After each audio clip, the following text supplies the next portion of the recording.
नमस्कार, news point लेकर हाजिर हूं मैं राजीव। दोस्तों, बीजेपी का कुशासन इस समय सिर चढ़कर बोल रहा है और उस पर मोदी जी की चुप्पी से जनता की सहनशीलता भी जवाब देने लगी है।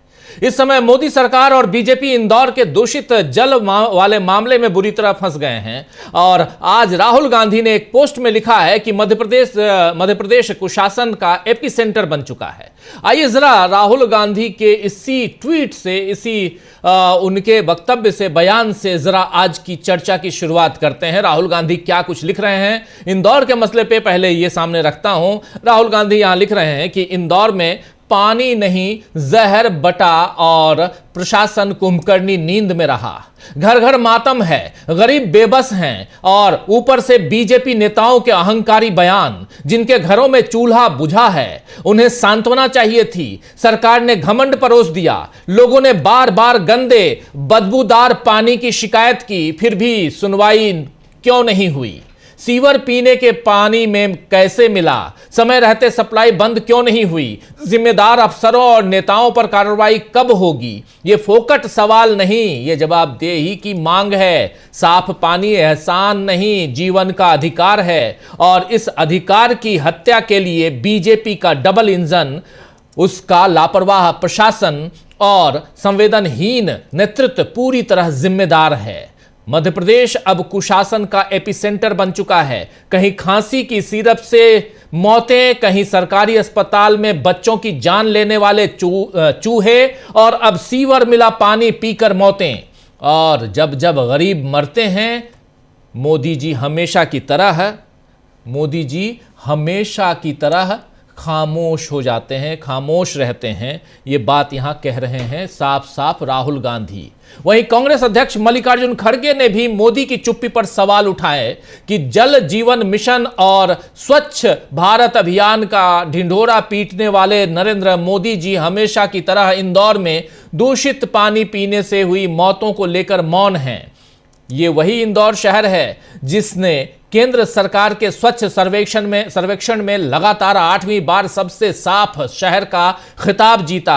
यह शर्मनाक बात है कि यहां पर भाजपा के निकम्मेपन के चलते लोग साफ पानी के मोहताज हैं। उन्होंने कहा है आगे यहां मल्लिकार्जुन खड़गे ने कि 11 साल से देश केवल लंबे चौड़े भाषण, झूठ प्रपंच, खोखले दावे, डबल इंजन की डींगे सुन रहा है। जब मंत्री जी से सवाल पूछा जाता है तो वो गाली गलौज पर उतर आते हैं, सत्ता के अहंकार में उल्टा पत्रकार पर हावी हो जाते हैं।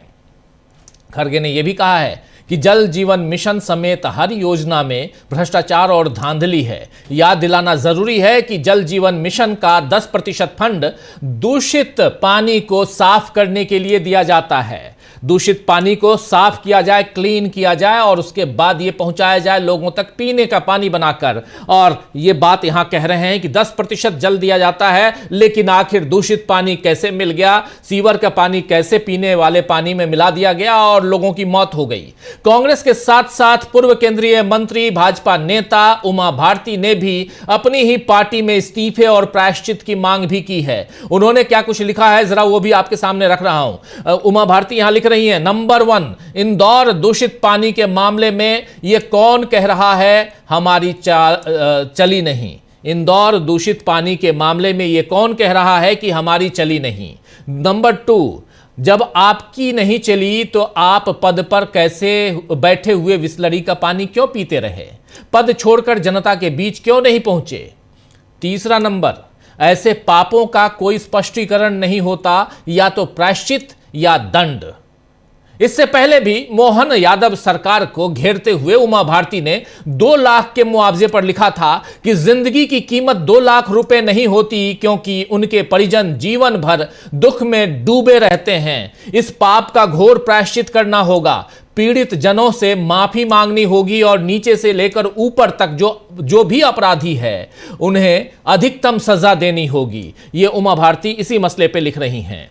आपको याद होगा दोस्तों कि इससे पहले कफ सिरप कांड में भी बीजेपी ने ऐसे ही मुआवजे का ऐलान कर अपनी जिम्मेदारी से पल्ला झाड़ा था, लेकिन इस बार बीजेपी सरकार बुरी तरह फंस गई है और साथ ही मोदी का अब तक का चुप रहना भी बता रहा है कि उन्हें आम लोगों की जिंदगी से कोई मतलब नहीं है।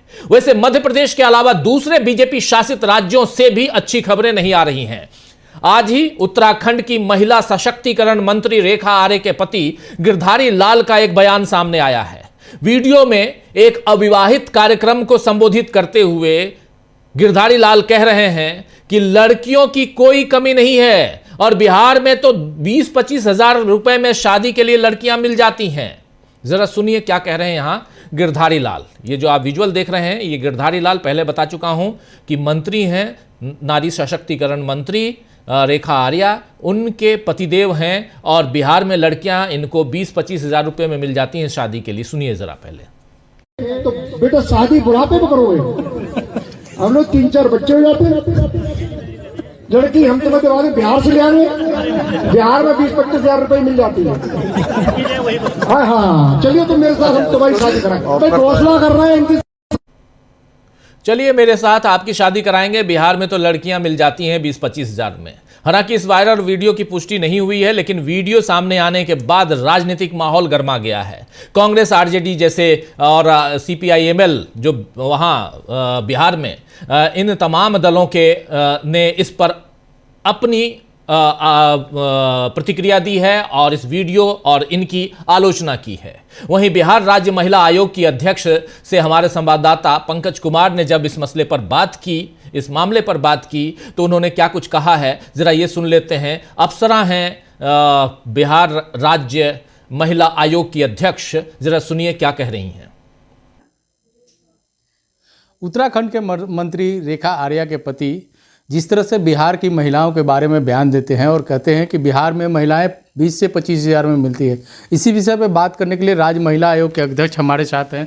मैडम, इस मामले को कैसे देखती हैं आप? जो बयान आता है उनका कि बिहार में महिलाएं 20 से 25 हज़ार में बिक जाती है, क्या बिहार की महिला 20 से 25 हज़ार में बिक जाती हैं? आप सोच सकते हैं कि वो किस सोच के हैं।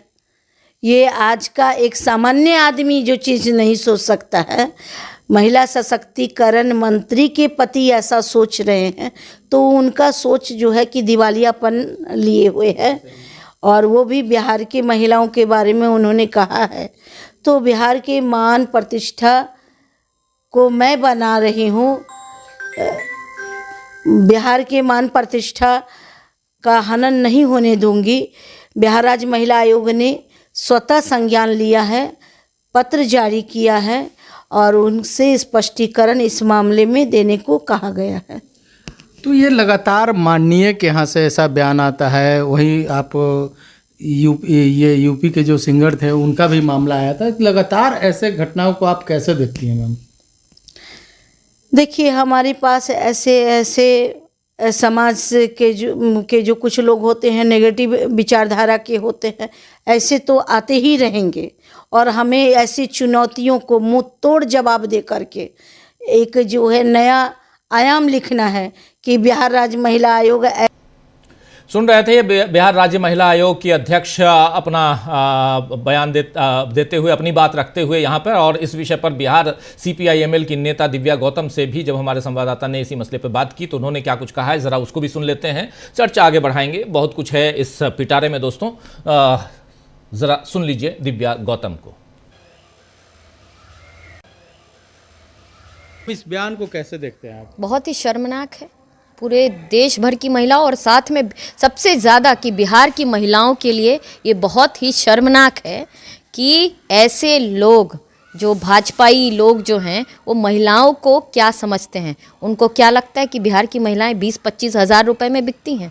यही महिलाएं इनको सत्ता में लेकर के आई। आज उनकी ही अस्मिता पे, उनकी ही डिग्निटी पे ये जो हैं छींटाकशी कर रहे हैं। कल हम लोग सावित्रीबाई फुले के जन्म दिवस मनाने वाले हैं। यही मनुवादी लोग उस समय में भी जब वो पढ़ाने के लिए महिलाओं को जाती थीं तो उनके कैरेक्टर को, उनके ऊपर गोबर फेंकने का काम करती थी। वही मनुवादी लोग आज भी जो महिलाओं। आप सुन रहे थे यहाँ दिव्या गौतम। दिव्या गौतम का दूसरा परिचय आप जानते हैं कि ये सुशांत सिंह राजपूत की कजिन सिस्टर हैं और इन्होंने चुनाव भी लड़ा था, CPI-ML की नेता हैं। और अब इस मसले पर गिरधारी लाल, जिनका बयान आपने ये जो देख रहे हैं तस्वीर, इनकी सफाई भी आई है कि उनके बयान को विरोधियों ने तोड़ मरोड़ कर पेश किया है, फिर भी वो खेद प्रकट करते हैं। लेकिन इससे उत्तराखंड के साथ साथ बिहार में भी बीजेपी के खिलाफ माहौल बन रहा है। उत्तराखंड में पहले से अंकिता भंडारी केस में बीजेपी फंस चुकी है, जनता उसके खिलाफ सड़कों पे उतर रही है। रोज शाम को वहां कैंडल मार्च हम लोग देखते हैं। और इधर छत्तीसगढ़ अगर चलें, ये उत्तराखंड की बात कर रहा हूं, अंकिता भंडारी, और फिर अगर आप उत्तर प्रदेश आते हैं तो उन्नाव की घटना और उसमें सेंगर की बातें अभी आप देख ही रहे थे। इधर छत्तीसगढ़ में भी एक भयानक खबर सामने आई है वहां से कि 27 दिसंबर को रायगढ़ में, छत्तीसगढ़ के रायगढ़ में कोयला खनन के विरोध में सैकड़ों लोग इकट्ठे हुए और नाराज भीड़ ने वाहनों में आग लगा दी, पुलिसकर्मियों पर हमला किया, पत्थर फेंके और निजी संपत्ति को नुकसान पहुंचाया। चूंकि पुलिस की संख्या कम थी और उन्हें पीछे हटना पड़ा, और इस बीच एक महिला कांस्टेबल को अकेला देखकर कुछ पुरुषों ने उसे घेर कर उसके कपड़े फाड़े, जबकि वो अपील करती रहीं कि वो केवल अपनी ड्यूटी कर रही हैं। वो पुलिस कर्मी रोते हुए बोलती रही कि भाई मुझे छोड़ दो, मैंने किसी को नहीं मारा। इस दिल दहलाने वाली घटना का वीडियो भी सामने आया, जिस पर ऑल इंडिया महिला कांग्रेस ने इंस्टाग्राम पर धुंधला वीडियो कर अपलोड किया इस वीडियो को, और कैप्शन में लिखा है कि छत्तीसगढ़ के रायगढ़ में पुरुषों द्वारा एक महिला कांस्टेबल के साथ दुर्व्यवहार करने और उसके कपड़े फाड़ने का वीडियो दिल दहला देने वाला है। जब महिला पुलिसकर्मी ही सुरक्षित नहीं रहेंगी तो आम नागरिकों का क्या होगा? यह स्पष्ट है कि महिला सुरक्षा के मोर्चे पर 2 इंजन वाली भाजपा सरकार पूरी तरह विफल रही है। तो यह साफ नजर आ रहा है दोस्तों कि मोदी जिसे सुशासन कहते हैं या डबल इंजन सरकार की बात करते हैं, वैसा जमीन पर कहीं दिखाई नहीं दे रहा है, बल्कि आम लोगों की तकलीफें बढ़ती ही जा रही हैं। ध्यान भटकाने के लिए ईवीएम पर लोगों का भरोसा जैसी खबरें लाई गई तो उसकी भी पोल अब कांग्रेस ने खोल दी है। दरअसल डेक्कन हेराल्ड अखबार है, आप जानते हैं दक्षिण भारत का, डेक्कन हेराल्ड की लीड स्टोरी में ईवीएम पर लोगों से भरोसा कैसे बढ़ा है या ईवीएम पर लोगों के भरोसे के बारे में जो लिखा गया है, उस लीड स्टोरी को लेकर खूब आज अलग अलग खबरें प्रसारित की गई। और खासकर कर्नाटक में स्टोरी ये देखिए, यहां most citizens trust polls and EVMs shows survey, ये बात वहां की कही गई है, कर्नाटक की। ये है डेक्कन हेराल्ड की। इस स्टोरी को एक सर्वे के आधार पर बनाया गया है, लेकिन सुप्रिया श्रीनेत, कांग्रेस की नेता प्रवक्ता, उन्होंने इस सर्वे की पोल खोलकर बता दिया है कि चुनाव आयोग से लेकर प्राइम मिनिस्टर ऑफिस तक यानी पीएमओ तक कितने फ्रॉड से भरे हुए हैं। आइए जरा सुनिए सुप्रिया श्रीनेत को। हेडलाइन आई कि ईवीएम और चुनाव पर लोगों का भरोसा है, लेकिन हेडलाइन के अंदर की खबर दबा दी गई। यह सर्वे चुनाव आयोग ने एक एनजीओ के माध्यम से कराया। एनजीओ का नाम ग्राम है, उसके संस्थापक बाला सुब्रमण्यम है, वो प्रधानमंत्री कार्यालय में काम करते हैं। 2024 में उन्होंने प्रधानमंत्री के नेतृत्व में एक चाटुकारिता भरी किताब भी लिख ली थी।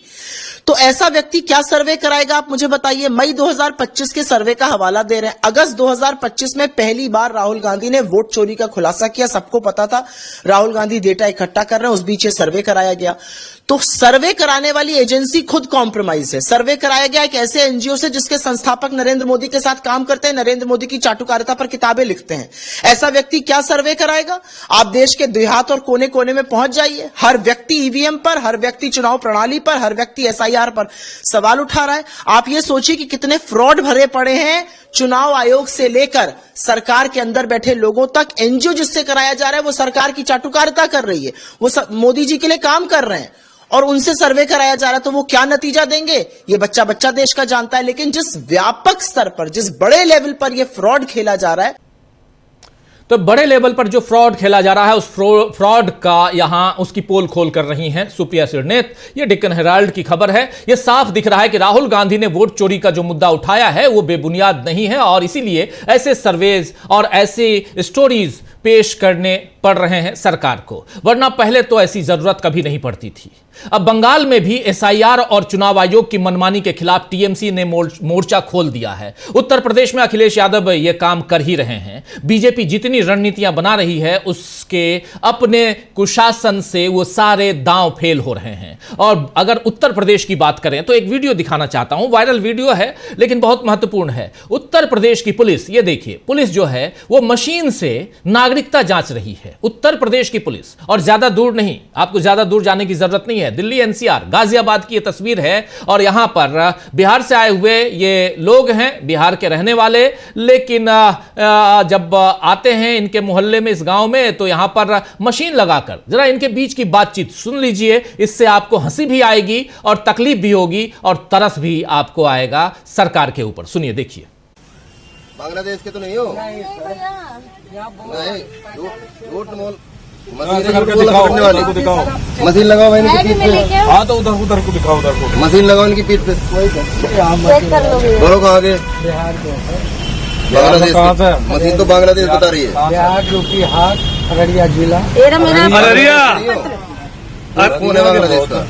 यहाँ सिर्फ अब मुझे तो नहीं पता दोस्तों कि ये मशीन कौन सी आ गई है जिसको आपके बॉडी पे टच करते ही पता चल जाता है कि आप बांग्लादेश से आए हैं, कि आप हिंदुस्तानी हैं, इंडियन हैं। लेकिन इन साहब लोगों के पास, बड़े लोग हैं, कानून के रखवाले हैं, इनके पास वो मशीन है और इसका इन्वेंशन हो चुका है हमारे देश में, ये पता नहीं था।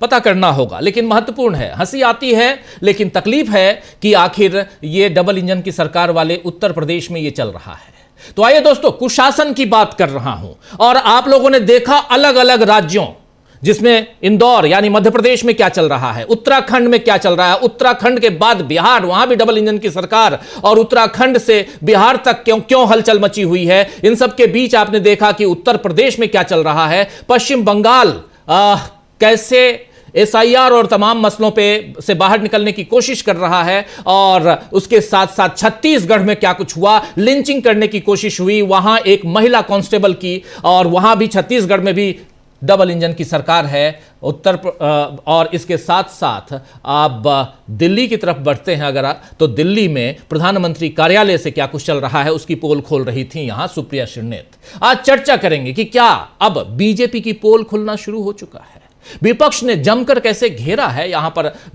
बीजेपी को, और बीजेपी के कुशासन की कैसे खुल रही है पोल, इस पे आज चर्चा की शुरुआत करते हैं। अब हमारे साथ कुछ वरिष्ठ साथी जुड़े हुए हैं, उनसे पहले आपका परिचय करवाता हूं और आगे बढ़ते हैं। 4 वरिष्ठ साथी हमारे साथ जुड़े हुए हैं। डॉक्टर राकेश पाठक जी हैं, सुनील शुक्ला जी हैं, अमलेंदु जी हैं और प्रेम कुमार जी हैं। आप चारों का स्वागत है, इस्तकबाल है, स्वागत इस्तकबाल। आप तमाम दोस्त साथी शुभचिंतक आप सबका जो अब तक जुड़ चुके हैं उनका भी, जो जुड़ने वाले हैं उनका भी। पहले डॉक्टर साहब आपके पास ही आना चाहता हूँ, इंदौर से शुरुआत करते हैं। आप चूंकि वहीं आसपास में हैं, मध्य प्रदेश में हैं, तो आपसे बेहतर और कौन बताएगा कि आखिर चल क्या रहा है। दूसरी बात कि तमाम तस्वीरों को आप लोगों के सामने रख चुका हूँ, और इन सब के बीच अब तो वो मशीन भी आ गई है जिससे नागरिकता जांची जाती है।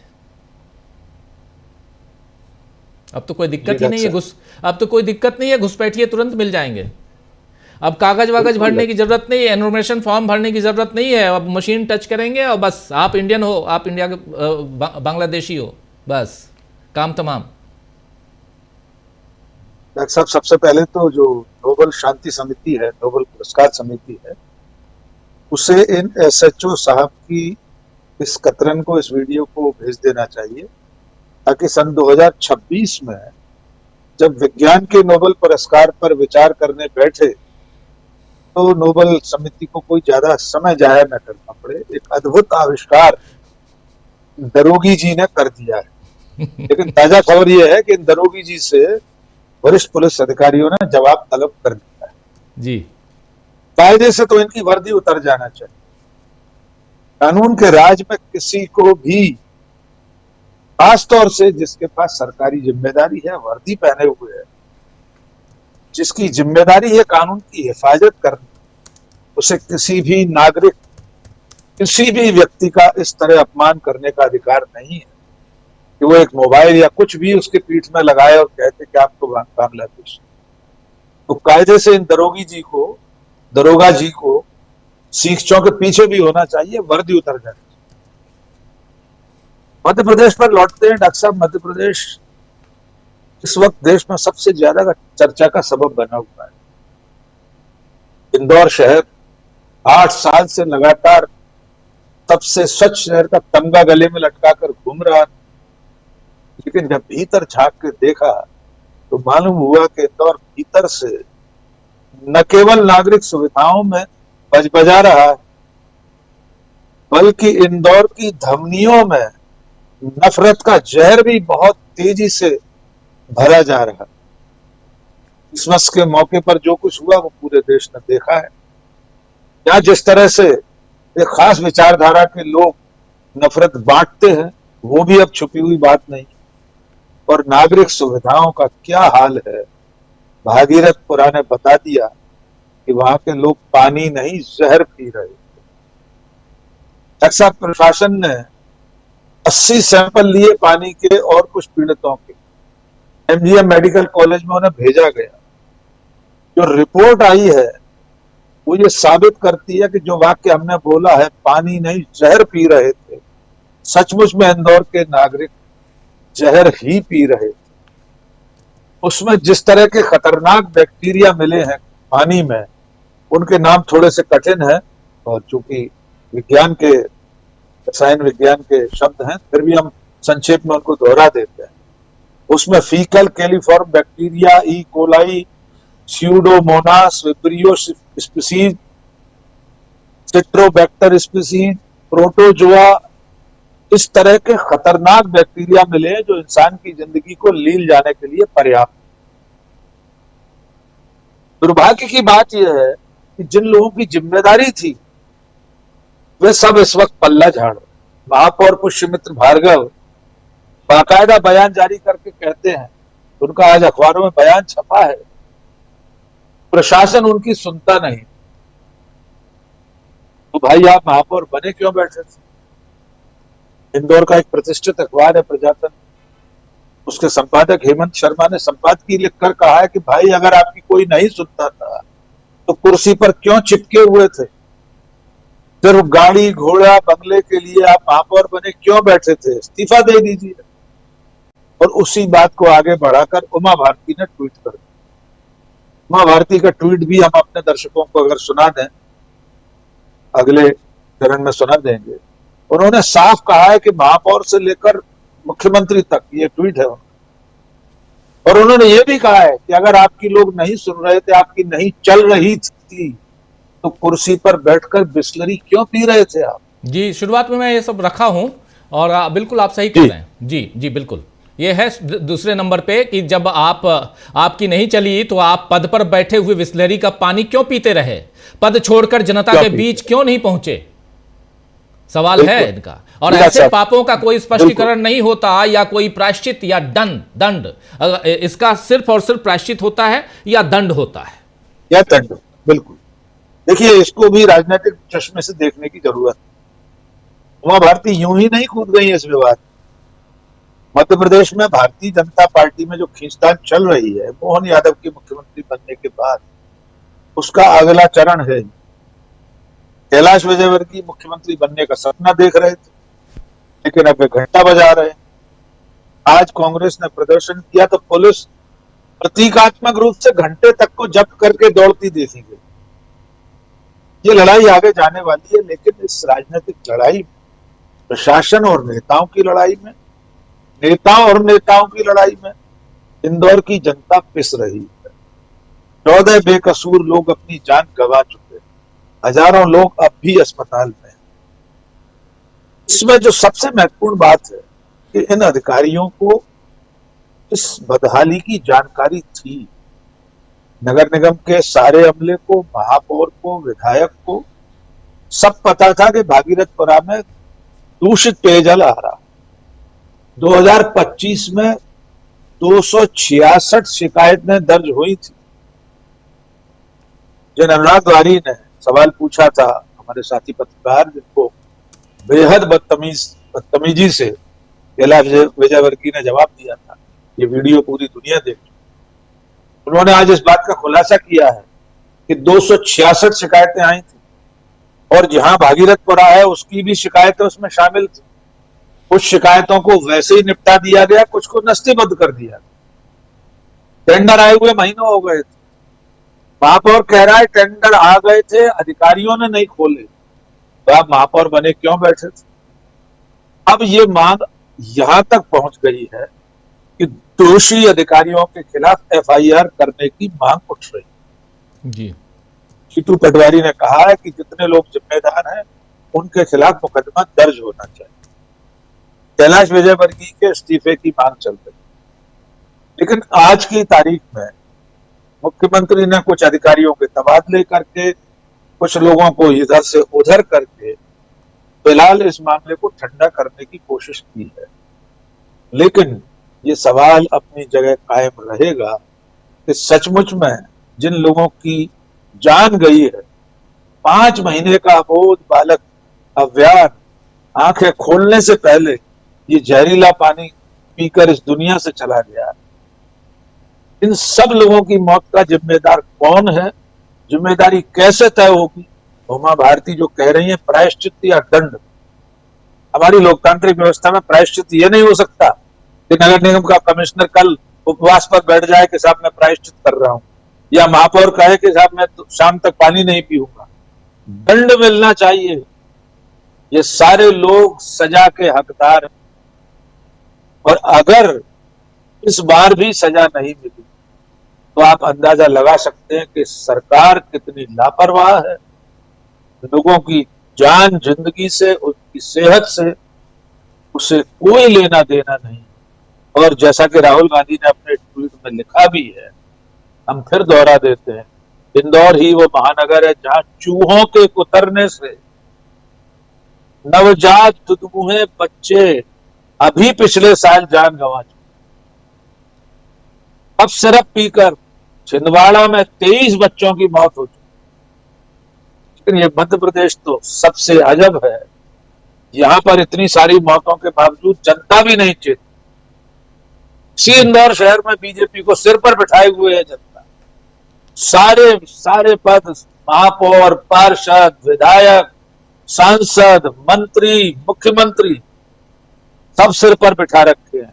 इसके बावजूद जहर पीकर जान गंवानी पड़ी। जी बिल्कुल बिल्कुल, इंदौर का जिक्र जितनी बार करें वो कम है। इंदौर में एक घटना ऐसी घटती है जिसमें 15 लोगों की जान जाती है, उसके नाम पता सब कुछ छापा जाता है अखबारों में, लेकिन आज कोर्ट में जब पेश होती है सरकार तो कहती है कि मात्र 4 लोग मरे हैं। आप समझ सकते हैं कि कितनी असंवेदनशील, संवेदनाएं मर गई हों, इस ढंग से दिखाई दे रहा है। और ऐसा ही है ना डॉक्टर साहब? डॉक्टर साहब ऐसा ही है, 4 लोग। जी सर, ये मृतकों की तस्वीरें हमारे दर्शक देख लें जी, यहां से यहां तक। जी, ये देश का एक बड़ा अखबार छाप रहा है पूरी जिम्मेदारी के साथ। इतने लोग मारे गए हैं, उनके नाम, पते, ठिकाने, पिता का नाम सब, और प्रशासन कह रहा है ये सर पहली बार नहीं हो रहा। कुंभ में लोग मारे गए, मुख्यमंत्री वहां का, उत्तर प्रदेश का, यही स्वीकार करने को तैयार नहीं था कि लोग मरे हैं भगदड़ में। तो भला हो राष्ट्रपति और प्रधानमंत्री का, जिन्होंने ट्वीट कर दिया, पहले ही ट्वीट कर दिया था वो। अगर पहले ट्वीट नहीं करते तो शायद, हाँ, तो ये मानते ही नहीं योगी आदित्यनाथ। तो यही मध्य प्रदेश में हो रहा है। कितनी मौतें हुई हैं, इसकी संख्या छुपाने की कवायद शुरू हो गई। ये बेहद असंवेदनशील सरकार है। इसे लोगों की जान से, उनकी सेहत से, उनके भविष्य से कोई लेना देना नहीं। जी जी बिल्कुल। प्रेम कुमार जी, आपके पास आना चाहता हूं। देखिए, अलग अलग राज्यों में डबल इंजन की सरकार, चाहे छत्तीसगढ़ हो, चाहे मध्य प्रदेश हो, चाहे उत्तराखंड हो, चाहे बिहार हो, चाहे उत्तर प्रदेश हो, हर जगह परिस्थितियां कमोबेश वही दिखाई देती है। एक्सपोज हो रही है बीजेपी, इसमें कोई दो राय नहीं है। लेकिन फिर भी आप 15 की जगह 4 लोग बताएंगे? राहुल गांधी ने यही सवाल पूछा है। फिर उमा भारती, उन्हीं की पार्टी, पूर्व केंद्रीय मंत्री, पूर्व मुख्यमंत्री मध्य प्रदेश, वो भी कह रही हैं कि आप बिस्लरी पीकर बैठे हुए थे, अगर आपको इतना ही था तो आप पद छोड़ देते।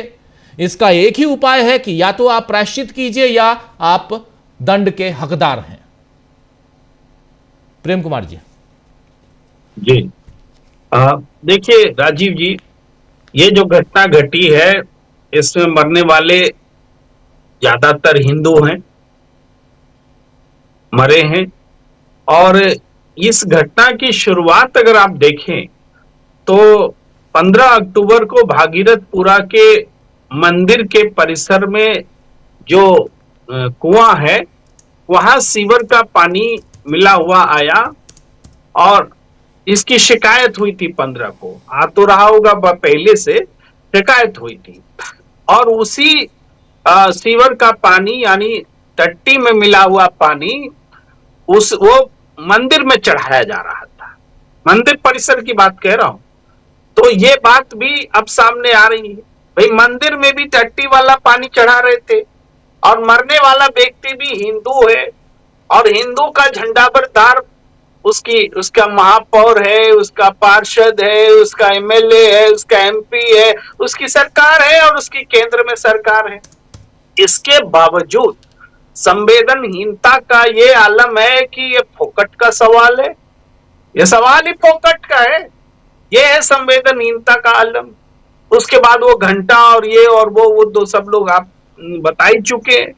तो ये जो परिस्थिति बनी है वास्तव में पूरी पोल सरकार की नहीं, नेताओं की, प्रशासन की, और इसकी जो वजह होती है, जो वजह अराजकता में है, लूट खसोट में है और नफरत की राजनीति में है, ये सारी वजह का ये एक तरह से नतीजा है कि आप वोट लेते समय नफरत की सियासत करके वोट ले लेते हैं और भ्रष्टाचार करते समय टेंडर बोलते हैं, जब घटना घट जाती है भ्रष्टाचार होने देते हैं। तो वो सारी चीजें इसमें शामिल है इंदौर की घटना में। और जरा सोचिए, जो शहर 8 बार स्वच्छता में नंबर 1 है वहां ये आलम है, तो पूरे देश का क्या आलम होगा। जब लोग मरेंगे तभी हम जानेंगे, बात तो यही है ना, मरे हैं लोग तब हम जान रहे। यहाँ केसेस तो लगातार आ रहे थे भाई, अक्टूबर महीने से लेकर दिसंबर महीने तक लगातार केस आ रहे थे कि और सब शिकायतें कर रहे थे और उन शिकायतों को सुनने वाला कोई नहीं था।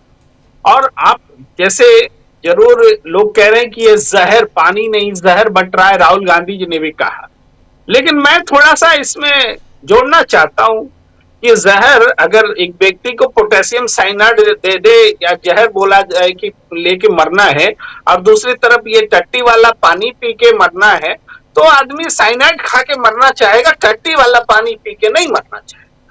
कहने का मतलब जहर से ज्यादा खतरनाक है ये टट्टी वाला पानी, क्योंकि इसमें घिन भी आती है, इसमें एक और चीज आता है जो आप सोच सकते हैं कि भाई मल मूत्र की चीजें अगर पीने और खाने को दिया जा रहा है तो ये जहर से भी खतरनाक है।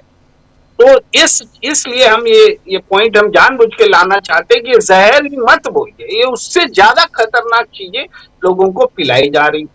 अब इतने सारे लोग मरे, लगभग 3000 से ज्यादा लोग अस्पताल में भर्ती हैं। जो खबर आ रही है उसमें भले बोला जा रहा है 200-150, लेकिन 3000 से ज्यादा लोग बीमार हैं। उसमें भर्ती की संख्या थोड़ी ऊंच नीच हो सकती है। तो आप समझिए कि एक शहर में 3000 से ज्यादा लोग बीमार हैं। एक परिवार में एक व्यक्ति मरा है और बाकी जिंदा है, तो क्या वो खराब पानी नहीं पी रहे थे? यानी पूरा का पूरा शहर इसमें शामिल है। और कहाँ गई वो जल मिशन वाली योजना, कहाँ गया वो नगर निगम का प्रबंधन? भाई कुछ है ही नहीं, व्यवस्था ही कोलैप्स है। और ये इंदौर ने आंखें खोलने का काम किया है।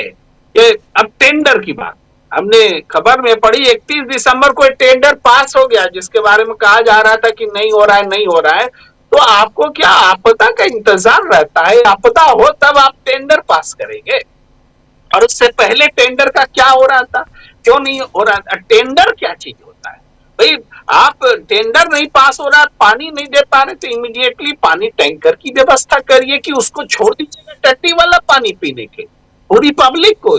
ये जो है ये इसके बारे में ऐसे उमा भारती बोल रही हैं। उमा भारती जी पूर्व मुख्यमंत्री हैं, उनसे ज्यादा कौन समझ सकता है आज की बीजेपी में? भाई वरिष्ठ भी है, मुख्यमंत्री भी है, महिला भी है, संवेदनशीलता भी है, तमाम चीजें।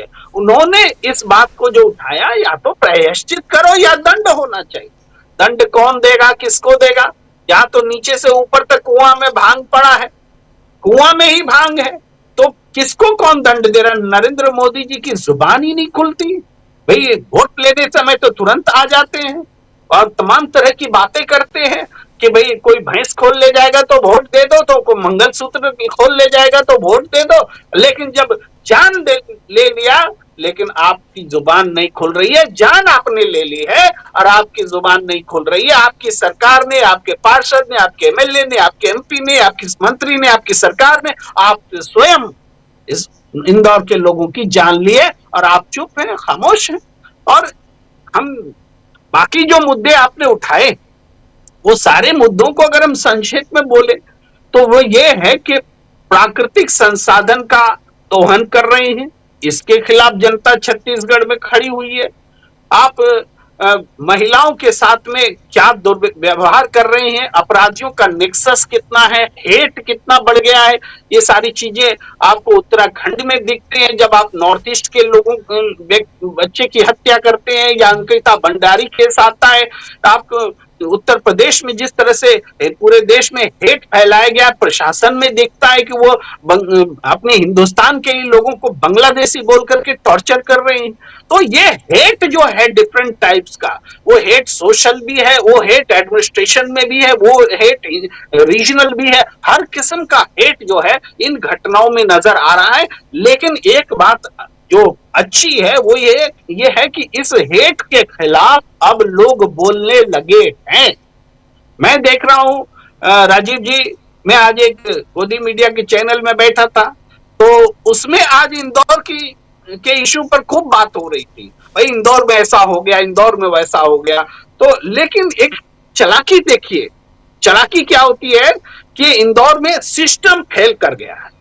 एक बार भी नहीं बोलते कि बीजेपी फेल कर गई है, एक बार भी नहीं बोलते कि बीजेपी की ये डबल नहीं 4 इंजन वाली सरकार फेल कर गई। प्रदर्शन हो रहे हैं, दिल्ली में प्रदर्शन हो रहे हैं, लोग भूल गए कि नया साल आना है, 21 दिसंबर है, 1 जनवरी है, सब कुछ भूल करके सड़क पर आए हैं।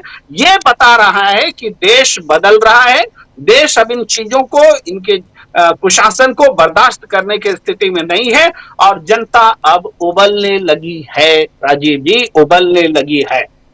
जी, जनता उबल रही है, ये आप बिल्कुल सही कह रहे हैं। सुनील शुक्ला जी, जरा आपसे भी समझना चाहता हूं, बहुत ही हास्यास्पद है सिटीजनशिप नापने वाली मशीन, और उससे भी ज्यादा दुखद है उधर इंदौर की घटना, और उससे भी ज्यादा दुखद है कि बिहार की महिलाएं 20-25 हजार रुपए में मिल जाती हैं, और उससे भी दुखद है कि छत्तीसगढ़ में महिला कांस्टेबल के ऊपर हमला होता है। जो लोग वहां कोयला उद्योग के खिलाफ धरना प्रदर्शन कर रहे थे, वो जायज़ कर रहे थे, बिल्कुल जायज़ मांग थी उनकी, उसमें कोई दो राय नहीं है। लेकिन पुलिस के ऊपर हमला करना और उस कांस्टेबल के ऊपर हाथ जोड़ रही है कि भाई मुझे छोड़ दो, और उसके बाद भी वहाँ छोड़ा नहीं गया। किसके लोग थे, कौन गुंडे हैं, किसकी सरकार है? ये डबल इंजन की सरकारों वाले राज्य की बात मैं कर रहा हूं सुनील शुक्ला जी, और वो स्थिति आप देख लीजिए, हर जगह वैसे ही तस्वीरें हैं। प्रशांत टंडन जी हमारे साथ जुड़ गए। प्रशांत जी, आपका स्वागत है इस कार्यक्रम में। सुनील शुक्ला जी, कैसे देखा जाए इस मसले को? वो मशीन आपके पास अगर आ जाए तो मेरे पास भी भिजवाइएगा, फिर हम लोग थोड़ा सिटीजनशिप में मदद करें सरकार की। धन्यवाद राजीव जी। यह मशीन तो पुलिस के पास बहुत पहले से है। वो जो चीज चाहे आपकी जेब में दिखा दे, आपके घर में दिखा दे, जो चाहे। आप सोचिए कि उमर खालिद अगर पिछले कई सालों से जेल में है तो कौन सी मशीन है? अगर अमिताभ ठाकुर 5 साल पुराने मामले में, 25 साल पुराने मामले में जेल अरेस्ट करके भेज दिए जाते हैं जेल, तो कौन सी मशीन उनके पास है?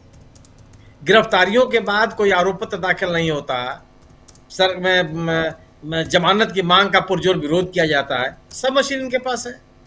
जिसके आप सोचिए कि भीमा कोरेगांव के जो लोग पकड़े गए थे 2018 में, उनके पास क्या क्या नहीं दिखाया गया? क्यों उनको चीजें नहीं, क्योंकि लैपटॉप में इसमें उससे दिखा दी गई? सवाल ये नहीं, ये तो पुलिस का पुराना धंधा है, और इस धंधे इसको यह सरकार और प्रमोट कर रही है, कोई पूछता ही नहीं है। यह काम पुलिस का है क्या? किसी नागरिकों के बारे में पूछताछ करना ये पुलिस का काम है। ये पुलिस का काम तो ये जिम्मेदारी नहीं दी कि उनका मैंडेट तो नहीं है, कोई संज्ञान ले रहा है इसको, क्योंकि पुलिस के दबाव में ही इस तरह की गतिविधियों को चलाना है। और जो बात आप कर रहे हैं कि इंदौर में जहरीला पानी पीने से लोगों की मौत हो गई, वहां का प्रशासन स्वीकार कर रहा है कि 200 से अधिक लोग अभी भी अस्पतालों में भर्ती हैं। तो आप भारतीय जनता पार्टी की सरकारों में लोकहित के काम, जन स्वास्थ्य के काम कब प्राथमिकता में थे? यह सरकार कब बताती है कि हमने लोकहित के इतने काम कर दिए? वो बताती है कि हमने मंदिर का कॉरिडोर बना दिया, वो ये बताती है कि फला मंदिर का पुनरुद्धार कर दिया, वो कहती है कि जितने पोस्टर बैनर हैं उनको गेरुआ केसरिया रंग से रंग दिया जाए। प्रधानमंत्री जी की प्राथमिकता है कि अयोध्या के मंदिर पे पहले ध्वजारोहण हो जाए, मंदिर का निर्माण समय से पूरा हो जाए। आप कब सुनते हैं इस बात को? जो उमा भारती जी गवर्नेंस के इस मुद्दे पर इतनी गंभीर हैं, कितने महीनों बीजेपी इनको शासन में रहने दी थी? कितने महीने मुख्यमंत्री रह पाई थी? हटा दी गई और आज तक फिर इनका पुनर्वास नहीं हो पाया, नई पार्टी बनाने के लिए मजबूर हो गई। किसने सुना? जब जिसने किसी भी व्यक्ति ने, क्या भारतीय जनता पार्टी का कोई व्यक्ति गवर्नेंस की बात कर रहा है क्या? चाहे आप दूषित पानी से, आप इस देश का कौन सा ऐसा शहर है जहां पानी बिक नहीं रहा? जो जल आपूर्ति की सामान्य सुविधाएं होती हैं वह बहुत मजबूती के साथ प्रभावी है। कोई ऐसा शहर का नाम बता दीजिए। गांव में पानी बिक रहा है और पानी बेचने के धंधे बड़े पैमाने पर चल रहे हैं। इस सरकार में यह प्रक्रिया और तेज हो गई। और ये जो पानी बेचने वाले वेंडर्स हैं, इनके कारण से भी जहां जहां इनके कारखाने लगे हुए हैं, पानी जमीन के नीचे का जो जलस्तर है लगातार नीचे चलता चला जा रहा है। कोई देखने वाला नहीं, चल रहा है। और आप सोचिए कि इंदौर शहर में, जिस इंदौर शहर में यह दुर्घटना घटी, वहां इसको आप बाकायदे सफाई का जो आपका राष्ट्रीय सर्वेक्षण होता था, उसके आधार पर 8 सालों तक आप इसको पुरस्कृत करते रहे। वो कौन सा सर्वेक्षण है? उस सर्वेक्षण का आधार क्या था? क्या लोगों को सर्वेक्षण करने वालों को ये नहीं दिख रहा था कि वहां पानी की आपूर्ति की व्यवस्था कैसी है, किस तरह का पानी पीने के लिए लोग मजबूर हैं? इस तरह की जो शिकायतें आ रही थी, उन शिकायतों को दूर करने के लिए कौन से प्रयास किए गए? ये पूरी की पूरी सरकार एकदम असंवेदनशील है। आम आदमी की परेशानियों से कोई मतलब नहीं है। यह कारपोरेट का हित चिंतन करने वाली सरकार है, बड़े पूंजीपतियों का हित चिंतन करने वाली सरकार है। गवर्नेंस से कोई मतलब नहीं। अच्छा, इसको लगता भी है कि अगर आप, यही विजय वर्गीय साहब है ना, जिनके बेटे ने नगर निगम के अधिकारी के बैट से पिटाई की थी इसी शहर में, चुन करके विधायक भी हो गए। विजय वर्गीय साहब लगातार चुनाव जीतते जा रहे हैं। वहां पूरे इंदौर पर बीजेपी का कब्जा है। तो आखिर जब इन तमाम चीजों की असफलताओं के बावजूद बीजेपी को राजनीतिक सफलता मिलती चली जा रही है, तो ठीक है, चलता रहेगा। ये विजय वर्गीय साहब के पुराने बयान आप याद कर लीजिए, किस तरह की भाषा पत्रकारों के साथ प्रयोग करते रहे हैं, किस तरह की धमकियां देते रहे हैं। ये कोई पहली घटना थोड़ा है जो उन्होंने अनुराग द्वारी के साथ किया। जब भी, चाहे पश्चिम बंगाल में इनको जब जिम्मेदारी दी गई हो, चाहे मध्य प्रदेश की राजनीति में बहुत सक्रिय रहे हो, आज तो मंत्री ही हैं, यही इनकी शब्दावली रही है।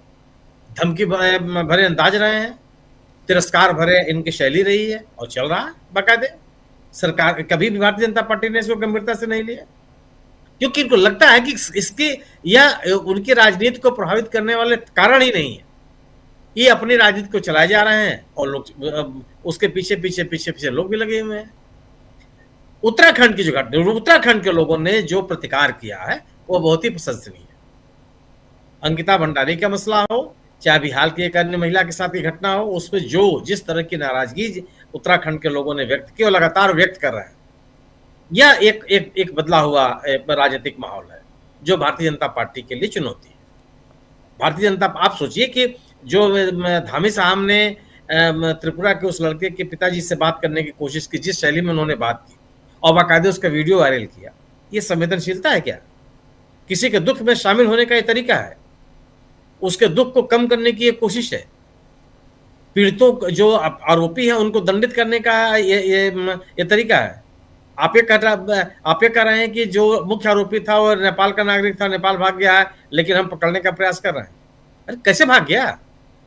आप उसको भागने कैसे दिए? ये कोई घटना तो ऐसी नहीं थी ना, दिन दहाड़े हुई थी सबके सामने, क्यों निकल गया वो? और आप उसको एक्सक्यूज बना रहे हैं। और आज तक आपने कौन सी कार्रवाई की?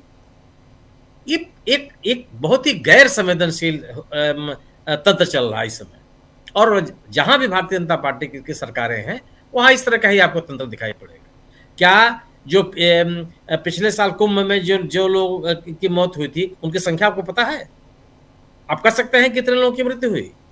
सरकार तो 30 बताती है। सरकार तो 30 बताई 2 दिन 24 घंटे बाद। आप सोचिए, आप 24 घंटे के बाद 30 की संख्या आगे नहीं घटी, पीछे भी नहीं घटी। नहीं, वो बिल्कुल फिक्स है 30। घायलों की संख्या के बारे में आज तक कोई बात नहीं हुई। पहली बार, मतलब मेरी जानकारी में तो नहीं है कि जो राहत दी जाती है वो नगद पैसा दिया गया। एक तरफ आप डिजिटल इंडिया बना रहे हैं, लोगों के खाते खोल रहे हैं कि लोगों के खातों में सीधा पैसा भेजा जाएगा, बीच में कोई भी ह्यूमन इंटरफेरेंस नहीं होगा। और दूसरी तरफ जो लोग प्रभावित लोग हैं उनके घरों पर जाकर के पुलिस सीधे नगद पैसा दे रही है। तो एक ऐसा तंत्र विकसित करने की कोशिश की गई है जिससे सरकार को बचाने के सभी प्रयास किए जाते रहे, कोई उंगली न उठने पाए।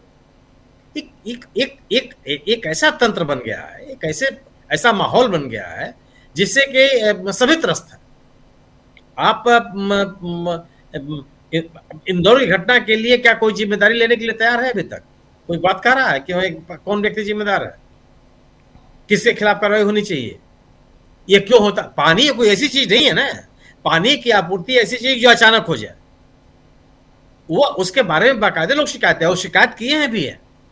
मीडिया रिपोर्ट्स बता रही है कि खराब दूषित पानी की आपूर्ति को लेकर के इंदौर में लोगों ने अधिकारियों से शिकायत भी की, किसी ने कान नहीं दिया, कोई देखने नहीं गया। और ट्रिपल इंजन की सरकार वहां पे है, एक चौथा इंजन अगर आप स्थानीय पार्षदों को मान लीजिए तो भी है, मैंने नगर निगम तो उनके कब्जे में ही है। तो एक चाहे वो मशीन का मसला हो, मशीन आप सोचिए कि मशीन तो बात की चीज है, पुलिस का उपयोग कैसे किया जा सकता है? नागरिकों को चिन्हित करने के लिए पुलिस क्यों जाएगी भाई? पुलिस तो सहायक हो सकती है, मान लीजिए जो लोग इस सर्वे में लगे हों उनके साथ खड़ी हो सकती है सुरक्षा के लिए, खुद जाकर कैसे पूछताछ कर सकती है? लेकिन किया, दिल्ली में सफलतापूर्वक कर लिया। आप याद कीजिए कि दिल्ली के विभिन्न इलाकों में जाकर के दिल्ली पुलिस कैसे पूछ रही थी लोगों को, कैसे लोगों को ऐसा निकाला गया। आप संवेदनहीनता की पराकाष्ठा सोचिए कि गर्भवती महिला को भेज दिया गया बांग्लादेश, सर्वोच्च न्यायालय का हस्तक्षेप से आपको बुलाना पड़ा। पर आप किसी को भी, निश्चित रूप से हम और आप या इस देश का कोई भी नागरिक किसी भी गैर नागरिक को देश में रहने की इजाजत नहीं देता, हम उसके समर्थन में नहीं। लेकिन पहले प्रमाणित तो हो कि वो व्यक्ति नागरिक नहीं है, उसकी एक प्रॉपर तरीका तो हो यह सुनिश्चित करने का। जिसका मन होगा आप उसको कह देंगे कि नहीं आप नागरिक नहीं है, उसका कोई आधार नहीं है, उसकी कोई सुनवाई नहीं है, ट्रिब्यूनल में कोई बुलाता नहीं है। आप मशीन लगा, वो देख रहे हैं, पुलिस भी तो देख रही है कि जो पॉलिटिकल बॉसेज हैं वो किस तरह का बयान दे रहे हैं, तो पुलिस के साथ से चल पड़ी। आप जो बात कर रहे हैं छत्तीसगढ़ में, आप मॉब लिंचिंग की किसी भी घटना को लेकर के देश के किसी कोने में जहां भारतीय जनता पार्टी शासन में है कोई कार्रवाई होते हुए आपने देखा? इखलाक के मामले में सरकार, यही उत्तर प्रदेश की सरकार उन मुकदमे को वापस लेने की बात कर रही है अदालत में कि मुकदमे वापस लिया जाना चाहिए, और यह मुकदमा वापस ले लिया जाएगा तो सांप्रदायिक सद्भाव बनेगा। उसमें एक तर्क है जो अदालत में अनुरोध पत्र दाखिल किया गया। जब सरकार इस प्रवृत्ति की होगी, इस दृष्टिकोण की होगी, तो भीड़ के ऊपर क्या असर पड़ेगा? अगर आप मॉब लिंचिंग की घटनाओं में शामिल लोगों के खिलाफ प्रभावी कार्रवाई करते हुए दिखाई पड़ते, देश के किसी कोने में कोई व्यक्ति कोई भीड़ किसी के ऊपर हमला नहीं करेगी, सबको लगेगा कि कोई ना कोई कार्रवाई हो सकती है। आप पिछले दिनों जितनी घटनाएं हुई हैं, आप किसी मामले में बता दीजिए कि कोई कार्रवाई हो, किसी की पहचान की गई हो, उनको दंडित किया गया हो, उनके खिलाफ प्रभावी कानूनी कार्रवाई की गई हो। क्यों? अब जब ये किसी के खिलाफ कार्रवाई नहीं हो रही तो छत्तीसगढ़ में भी यही हो गया। छत्तीसगढ़ का तंत्र उनके साथ है।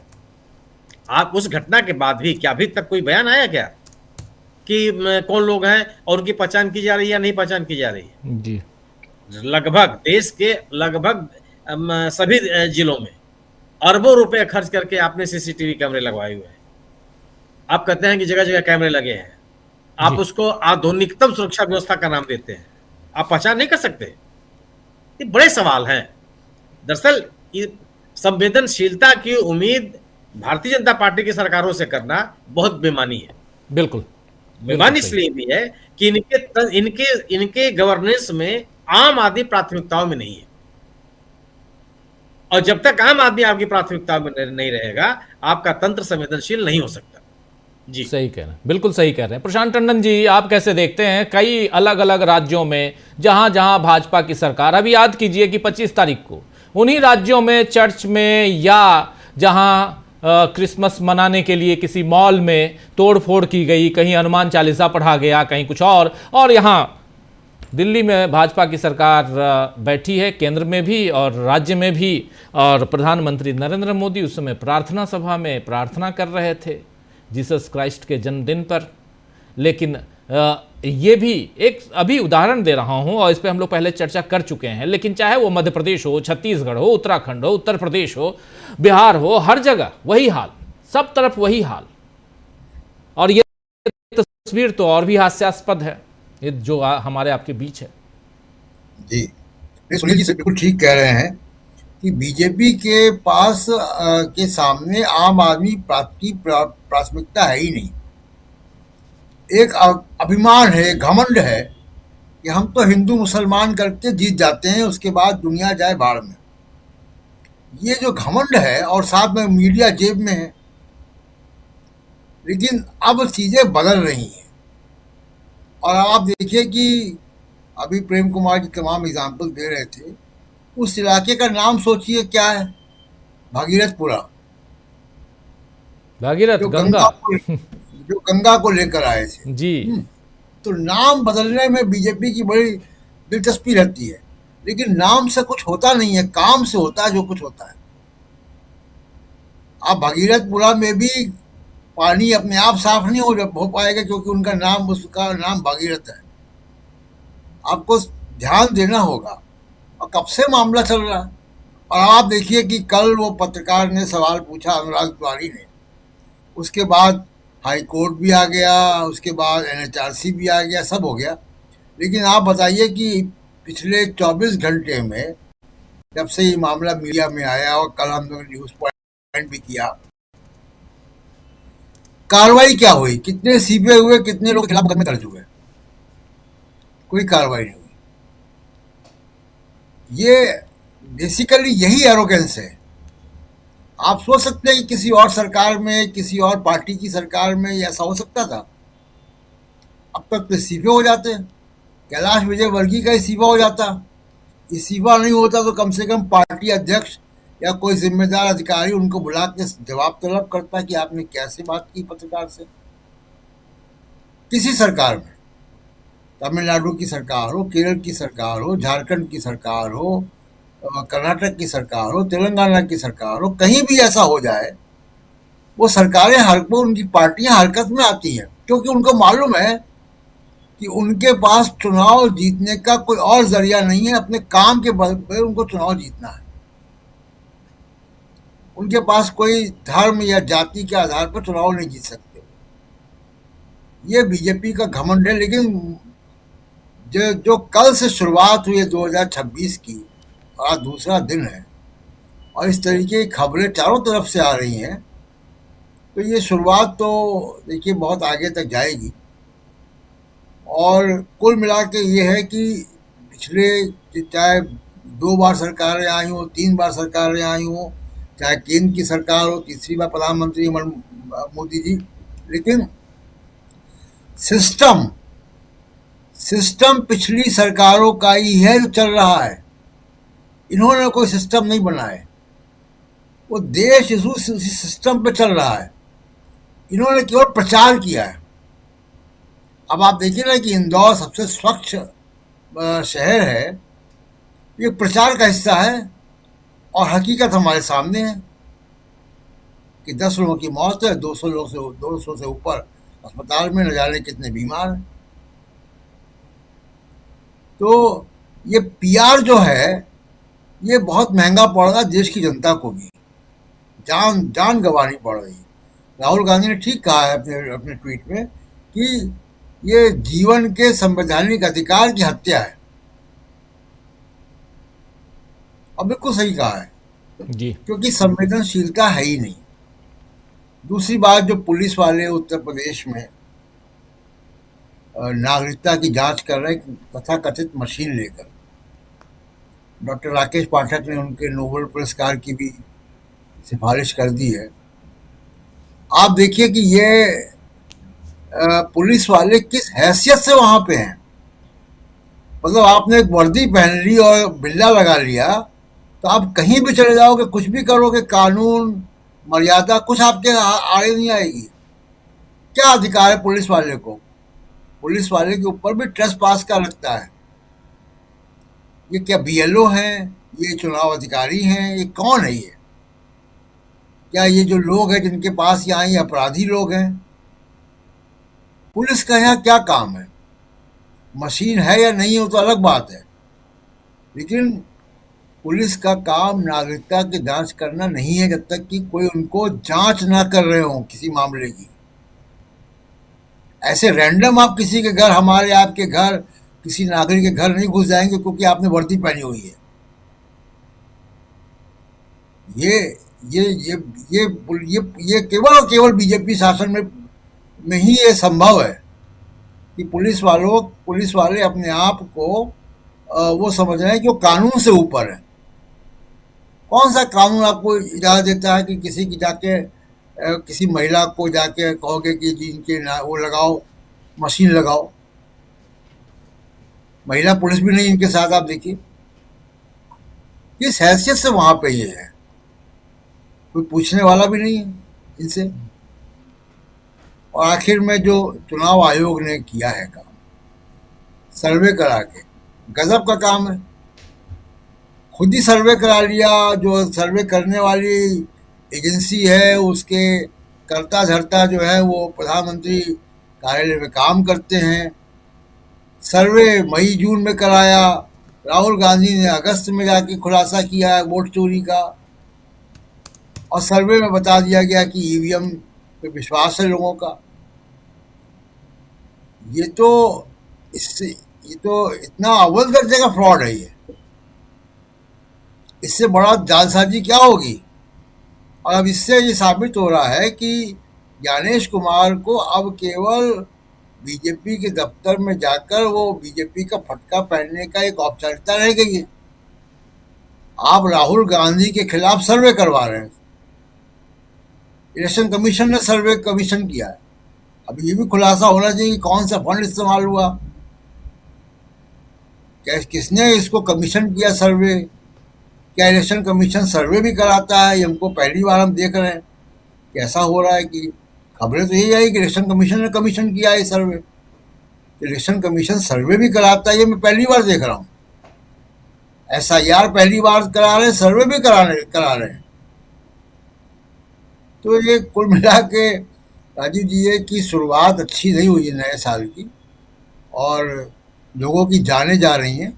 लोगों को भी अब सोचना चाहिए कि आप अगर धर्म के नाम पर वोट दोगे, आप मुसलमान की नफरत के आधार पर वोट दोगे, तो आपको ये जहर वाला पानी पीना पड़ेगा। बिल्कुल सही कह रहे हैं आप। अमलेंदु जी, आप कैसे देखते हैं? इंदौर की बात हो चाहे इधर गाजियाबाद की बात हो।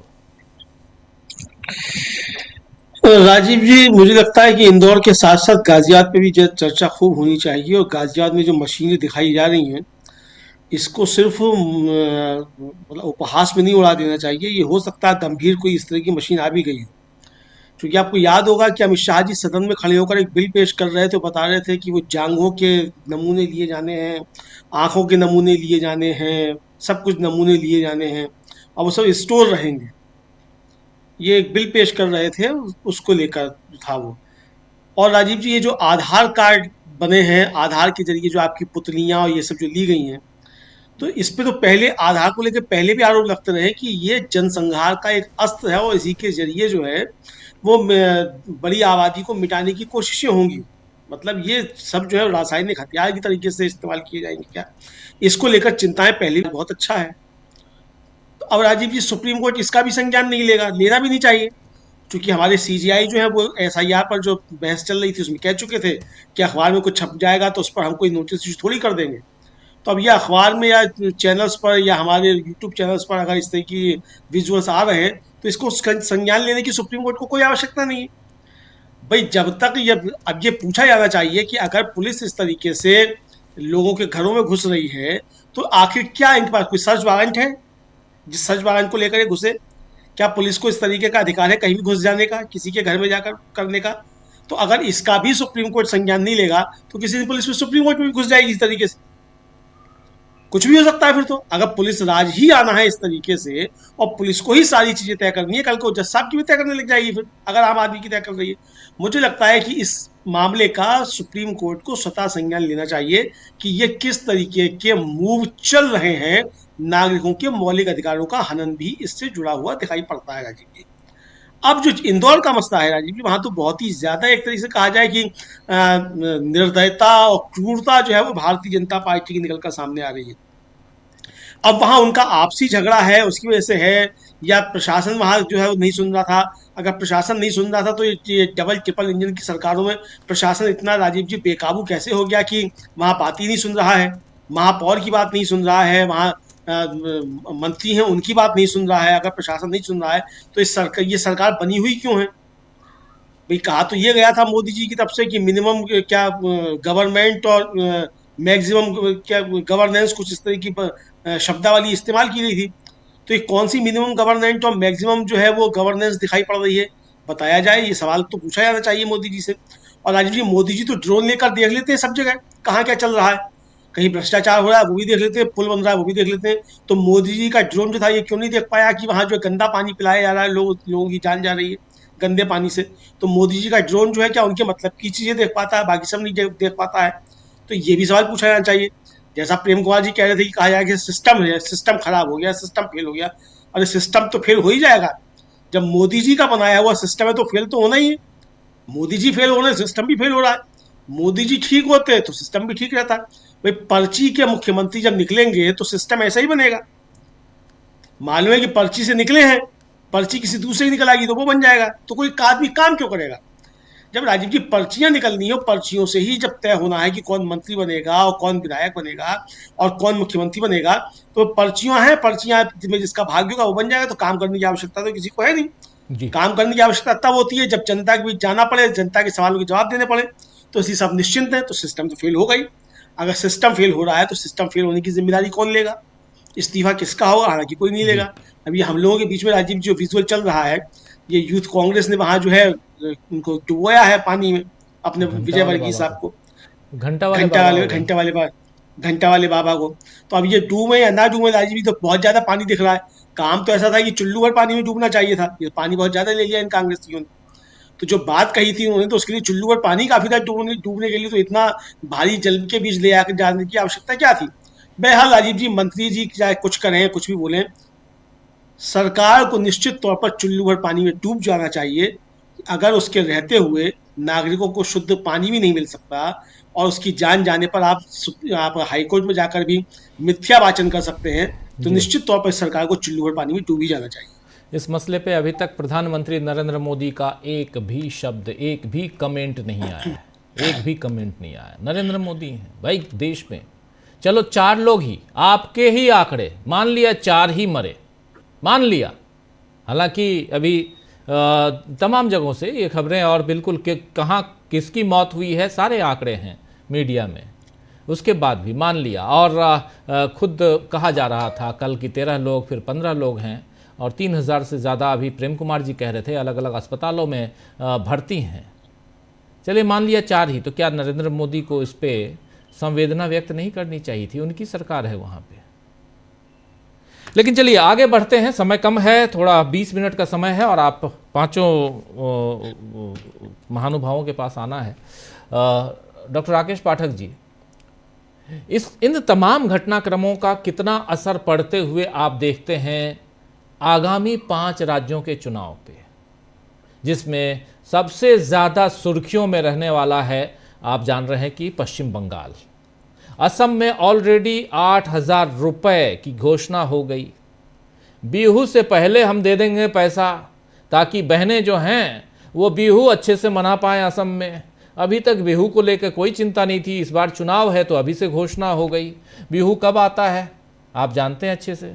तो इसलिए ये सारी चीज़ें पहले से वहाँ तैयारियां हो रही हैं। असम है, पश्चिम बंगाल है, उधर तमिलनाडु, केरल, पुदुचेरी, इन 5 राज्यों में चुनाव है। और इन जो डबल इंजन की सरकारों वाले जो राज्य हैं, उन राज्यों के हालात आप देख रहे हैं। ऐसे में वोटर्स, चुनाव आयोग, SIR और अब तो घुसपैठिया खोजने वाली मशीन आ गई है। ये मशीन नागरिकता वाली थोड़ी है। वो आप देखिए, केयर कीजिए, गौर कीजिए शब्दों पे। कह रहे हैं तुम बांग्लादेशी हो, इसका मतलब आप ये नहीं कह रहे तुम भारत के नागरिक हो या नहीं हो, बांग्लादेशी हो, मतलब घुसपैठिया खोज रहे हो। और घुसपैठिया का मतलब बांग्लादेशी समझते हो आप। अभी तक आपने बिहार में कितने घुसपैठिए खोज लिए? आपने पूरा चुनाव झारखंड का लड़ लिया घुसपैठिए पे ही। कितने घुसपैठिए झारखंड में मिल गए आपको? नहीं बताया। और उसके बाद वहां आप सरकार भी नहीं बना पाए। तो जहां आपकी सरकार नहीं है वहां आप ढंग से वोट चोरी नहीं कर पाते हैं। ये भी अभी तक का ट्रेंड है। डॉक्टर साहब देखिए, बहुत संक्षेप में सारे मुद्दों को समेटते हैं। भागीरथपुरा की बात पहले कर लेते हैं। प्रशांत जी ने कहा तो मैं विनम्रता से याद दिला दूं, कल जो DV लाइव पर हमारा स्पेशल शो लगा है उसमें हमने ये बात कही है कि भगवान भगीरथ जो गंगा को स्वर्ग से धरती पर लाए थे, उनके नाम की बस्ती है और वहां साफ पानी के अभाव में लोग मर रहे। आपने हाई कोर्ट का जिक्र किया था डॉक्टर साहब, तो उसका संक्षेप में विवरण ये है कि इंदौर में जो हाई कोर्ट की बेंच है वहां बार एसोसिएशन ने इसको लेकर एक जनहित याचिका लगाई। बुधवार को उसकी सुनवाई इंदौर में हुई, लेकिन अगली सुनवाई उसकी जो कल हुई है वो जबलपुर हाईकोर्ट या आज हुई। उसमें सरकार ने जो स्टेटस रिपोर्ट पेश की है, आप बिल्कुल सही कह रहे हैं, उसमें सिर्फ 4 मौतों की पुष्टि की है। आगे उसमें किंतु परंतु अगर मगर करके लिखा है कि ऐसा बताया जाता है कि 8 से 12 लोगों की मौत की सूचना है, लेकिन स्टेटस रिपोर्ट में आधिकारिक रूप से गवर्नमेंट ऑफ मध्य प्रदेश सिर्फ 4 मौतें स्वीकार कर। मुआवजे को लेकर भी उसमें स्पष्ट कोई विवरण नहीं दिया गया है। अगली सुनवाई जबलपुर हाईकोर्ट में 6 जनवरी को हो, तब देखना होगा सरकार स्वीकार करती कि नहीं इतने लोग मर गए। देश भर के मीडिया हाउस, अखबार तस्वीरों के साथ छाप रहे हैं, परिजनों के बयान छाप रहे हैं कि इतने इतने लोग मरे। तो ये जो एनाटॉमी ऑफ कवर अप है वो शुरू हो गया है जी। जो बाकी पूरे देश के हालात हैं, आपने असम का जिक्र किया, हेमंता बिश्व शर्मा ने शायद तारीख भी बता दी है कि 20 फरवरी से पहले 8-8 हजार रुपए पहुंच जाए जी। विडंबना देखिए डॉक्टर साहब, प्रधानमंत्री के एक सलाहकार ये 1 या 2 दिन पहले ही फ्रीबीज के खिलाफ ज्ञान बांट रहे थे कि ये जो फोकटिया ऐसा बांटा जाता है योजनाओं के नाम पर सरकारों द्वारा, ये बोझ है, ये नहीं होना चाहिए। तो प्रधानमंत्री लाल किले की प्राचीर से लेकर आम सभाओं में यही डंका बजाते हैं कि रेवड़ियां नहीं बंटना चाहिए। अरविंद केजरीवाल के दौर में उन्हें रेवड़ियों से बहुत पीड़ होती थी पेट, और अब लगातार मध्य प्रदेश, महाराष्ट्र, हरियाणा, बिहार और अब असम में रेवड़ियां बांटने जा रहे। आपने इन तमाम घटनाओं के असर के बारे में पूछा है। मैं बहुत उम्मीद नहीं रखता हूं अब इस देश के लोगों से, बहुत विनम्रता से कहना चाहता हूं और खेद के साथ, इस देश के लोगों की याददाश्त बहुत कमजोर है, बहुत अल्पकालीन स्मृति है। मध्य प्रदेश में ऐसी इंदौर शहर में लोग भूल गए कि कुछ महीने पहले चूहों के कुतरने से नवजात बच्चे मर गए थे जी। छिंदवाड़ा में कफ सिरप पीकर मर गए। और मैं बहुत दृढ़ता से कहना चाहता हूं, इसी इंदौर शहर में अगले चुनाव में यहाँ की जनता फिर इन्हीं लोगों की पालकी उठाएगी। आप देखेंगे कुछ नहीं बदले। बदल कहां सकता है, चुनौती बीजेपी को कहां मिल सकती है, जिसका आपने संकेत झारखंड के हवाले से दिया, वो धरती हो सकती पश्चिम बंगाल की, तमिलनाडु की, केरल की। वहां नरेंद्र मोदी, अमित शाह, उनकी जोड़ी, उनकी पार्टी, उनकी विचारधारा को सीधी चुनौती मिलने वाली है। वहां ये सारे क्रियाकलाप नहीं चल पा रहे, शायद वोटों की चोरी भी वहां में न कर पाए, ऐसी संभावना लगती है। लेकिन विपक्ष को और जनता को चाक चौबंद रहना होगा। बाकी जो घटनाएं देश भर में हो रही हैं, वो इस बात का ऐलान है कि अब इस देश में कोई सरकार नहीं है, कानून का राज समाप्त हो चुका है। कोई भी दरोगा किसी के भी पीठ पर कुछ भी लगा कर कह सकता है कि तुम बांग्लादेशी हो। अल्पसंख्यकों के खिलाफ खुले आह्वान हो सकते हैं, गृह युद्ध के ऐलान हो रहे हैं, गुरिल्ला युद्ध के लिए नाम मांगे जा रहे हैं, आत्मघाती दस्ते बनाने के लिए लोगों का आह्वान किया जा रहा है। अर्थात इस देश में सरकार नाम की कोई चीज नहीं बची। जी बिल्कुल। प्रेम कुमार जी, क्या आपको लगता है कि इन तमाम घटनाक्रमों का असर 5 राज्यों के चुनाव पे होगा, या फिर सिर्फ वैसा ही होगा जैसे हरियाणा हमने देखा, महाराष्ट्र हमने देखा, बिहार देखा? देखिए राजीव जी, अभी अंतिम नतीजों की बात न की जाए। अभी तो हम ये देखें कि जैसे चुनाव को लेकर के सर्वेक्षण आए कि ईवीएम में लोगों को भरोसा है, और ये सर्वेक्षण क्यों आए ये सोचें। भाई मई में हुआ सर्वेक्षण, दिसंबर के आखिर में या 1 जनवरी को अगर आ रहा है तो इसके मतलब क्या है? भाई चुनाव आयोग के खिलाफ अभी तृणमूल कांग्रेस प्रतिनिधिमंडल मिलने गया, चुनाव आयोग ने आंखें तरेरी, उंगली दिखाई और कन्फ्रंटेशन चल रहा है। तो एक ऐसे समय में जबकि चुनाव आयोग पर अविश्वास का माहौल है, और हम याद दिलाना चाहेंगे कि मैंने भी जून जुलाई में सर्वेक्षण हमारी टीम ने किया था, आपके चैनल पर दिखाया गया था। उस सर्वेक्षण में वो 24 जून से जो एसआईआर शुरू हुआ था बिहार में, उसके बाद लोग चुनाव को कितना पवित्र मानते हैं, चुनाव आयोग पर विश्वास है कि नहीं है, ये सवाल था। चुनाव आयोग पर विश्वास है कि नहीं, तो लगभग 76% लोगों ने चुनाव आयोग के प्रति अविश्वास जताया था। वो दलितों के बीच का सर्वेक्षण था, बिहार में तब की बात कर रहा हूं। और उससे थोड़ा पहले का ये सर्वेक्षण मई महीने का बता रहा है कि पूरा ईवीएम पर भरोसा है, वो कर्नाटक का। ये अलग बात है, वो कर्नाटक का है, हम जो बात कर रहे हो बिहार का कर रहे हो। लेकिन देश का मिजाज चुनाव आयोग को लेकर हर राज्य में अलग अलग और इतना डिफरेंट नहीं हो सकता है।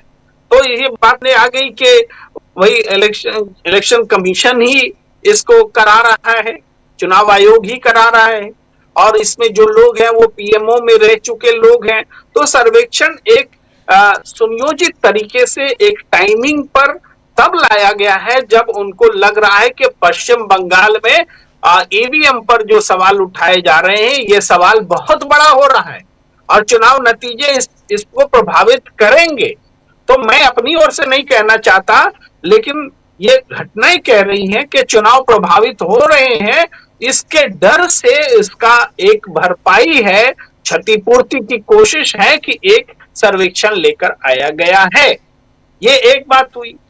उसके बाद आप देखिए बिहार में का जो सवाल, बिहार की बेटियों का जो सवाल लगाया गया कि 20-25 हजार में महिलाएं बिहार से मिल जाती हैं। महिलाएं नहीं, वो तो लड़कियां, बच्चियां, कुंवारी, वो कह रहे हैं कि 20-25 हजार में ले आएंगे, चलो हमारे साथ, हम शादी करा देंगे। बीजेपी के नेता हैं, मंत्री के पति हैं, वो कह रहे हैं।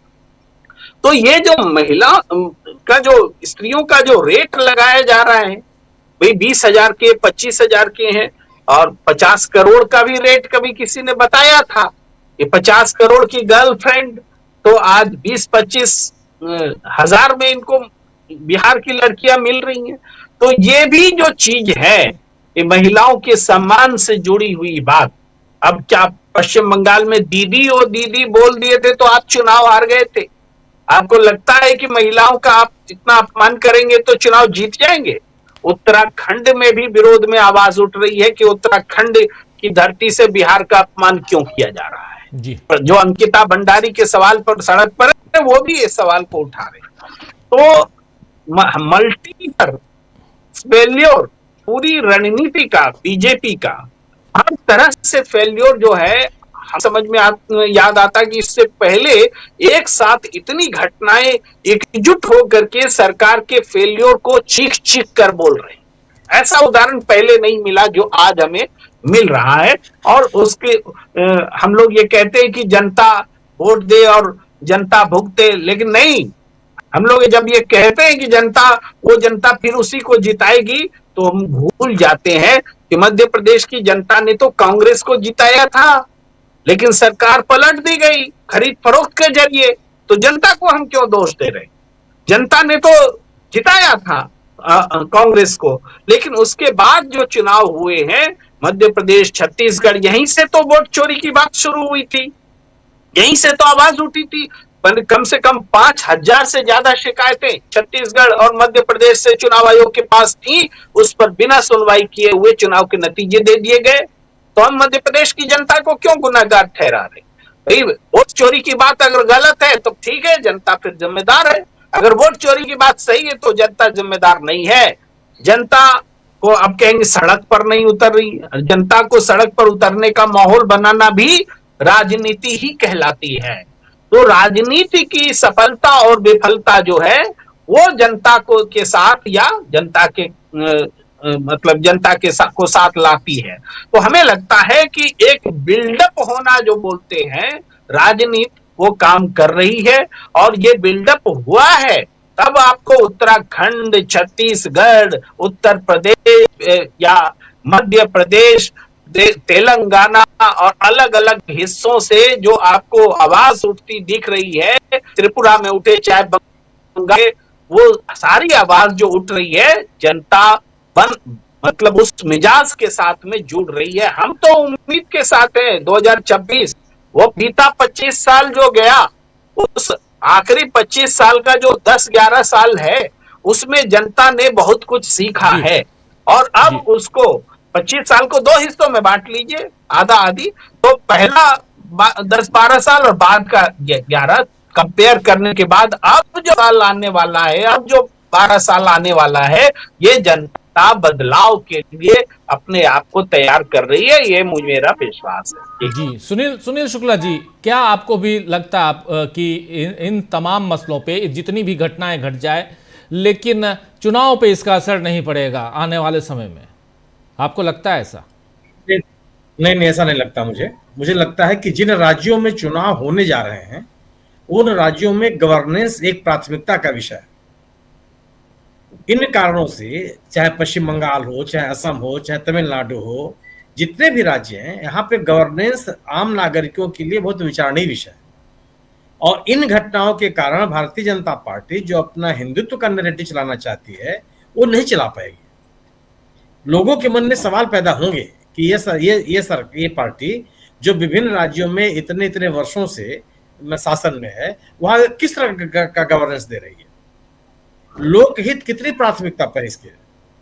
आपने एक सवाल किया कि मोदी जी का कोई ट्वीट नहीं आया या कोई वक्तव्य नहीं आया जी, क्यों आएगा? सवाल यह है कि मोदी जी के पास भी क्या आम आदमी उनकी प्राथमिकताओं में है? अगर आम आदमी प्राथमिकताओं में होता तो मॉब लिंचिंग कितनी घटनाएं होती और आप चुप रहते। लोग